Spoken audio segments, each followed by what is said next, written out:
Covid പശ്ചാത്തലത്തിൽ ഓണത്തോട് അനുബന്ധിച്ച് 88 ലക്ഷത്തോളം വരുന്ന റേഷൻ കാർഡ് ഉടമകൾക്ക് സൗജന്യ പലവ്യഞ്ജന കിറ്റുകൾ വിതരണം ചെയ്യുമെന്ന് സർക്കാർ അറിയിച്ചു.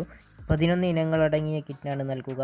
ഓഗസ്റ്റ് അവസാന വാരം വിതരണം ആരംഭിക്കുമെന്നാണ് അറിയുന്നത്. അപ്പോൾ ആ ഒരു കിറ്റിൽ എന്തൊക്കെ സാധനങ്ങളാണ് ഉണ്ടാവുക എന്ന് നോക്കാം. പഞ്ചസാര, ചെറുപയർ, വൻപയർ, ശർക്കര, മുളകുപൊടി, മഞ്ഞൾപ്പൊടി, മല്ലിപ്പൊടി, സാമ്പാർ പൊടി, വെളിച്ചെണ്ണ, സൺഫ്ലവർ ഓയിൽ, പപ്പടം, സേമിയ, പാലട, ഗോതമ്പ് നുറുക്ക് എന്നിങ്ങനെ ഏകദേശം ഒരു 11 ഇനങ്ങളാണ് ഈ കിറ്റിൽ ഉണ്ടാവുക. ഇതുകൂടാതെ മതിയായ അളവിൽ റേഷൻ ധാന്യ വിതരണം ലഭിക്കാത്ത മുൻഗണന ഇതര വിഭാഗക്കാർക്ക്, അതായത് APL കാർഡുള്ളവർക്ക് 10 കിലോ അരി 15 രൂപ നിരക്കിൽ ലഭിക്കുന്നതാണ്. കൂടുതൽ വീഡിയോകൾക്കായി ഈ ചാനൽ സബ്സ്ക്രൈബ് ചെയ്യുക. ഇൻസ്റ്റന്റ് നോട്ടിഫിക്കേഷനായി ബെൽ ഐക്കൺ എനേബിൾ ചെയ്യുക.